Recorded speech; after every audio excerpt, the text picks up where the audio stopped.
Sid, here we go. So this year, what activity was your favorite that we did? I liked the Makey-Makeys the best. Why? Because, well, one, we got to sing happy birthday through them to my best friend. And then we got to, there was like, it was cool to like connect everyday objects to science, so. Awesome. What surprised you the most about the Moxie Club? Like when you signed up, whatever ideas you had, what was the most surprising now that it's almost been the whole year? Well, I just think it's surprising that we could fit so much in like 1 year. Like we did like drones, Makey-Makeys, Spheros, we did everything, and it was like really fun, and we got to experience all the activities. And what did you think it was going to be like when you first signed up? I thought it was gonna be like a lot of like coding on computers, and like we did that in the beginning, but we kind of like touched base on like other stuff too. Like we just did like a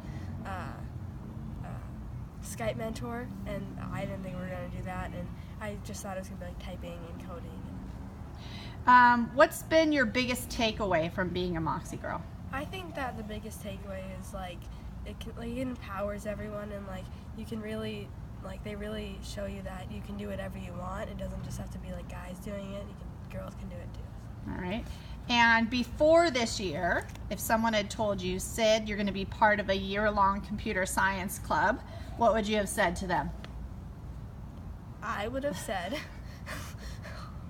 that sounds really cool because, and yeah, it'd be really cool to do. And so before you experience this, if someone had said, before. So you've never experienced Moxie, and it was just someone coming up to you and saying, I want you to do a year-long computer science club. Well, I would probably say I have to ask questions about it more, like see like if it's just like coding or like, but I wouldn't know that we were gonna do Makey-Makeys or all this other stuff.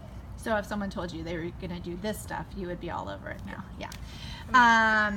Do you think the majority of the girls in our club would have signed up for it if it had been for boys and girls? I don't think so. I think that like it's really cool to just like have just girls, and like I feel like everyone's like more like open, you know, and like it's like I don't like I probably would have, but I think that other girls might have just kind of not. Because it seems a little bit safer to just have it be girls.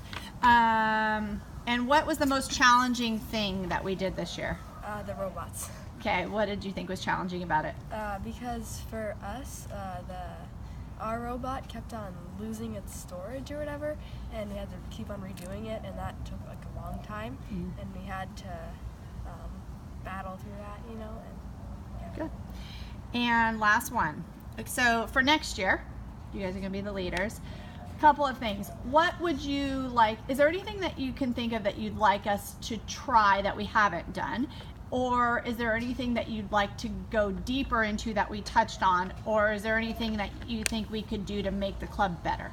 I think that we should touch base more on the drones, because we only really spent like two weeks or like 2 days on it. But that was still cool. We got to build it. But I think like flying it would be kind of fun, you know. Also, like I think that I really like the Skype mentors, so I think we should include more of those because they're really fun to see. Is there any Skype mentor that you're like, oh, I'd really love to be able to talk to someone that does XYZ? Not really. I mean, there's just a lot of like really cool, like I didn't know that there were people launching rockets, like, and you can live in, like I had no idea you could do that. Like it kind of like. Yeah, so maybe we wouldn't even know who to pick because we'd miss out on opportunities to hear about it. All right, awesome. You did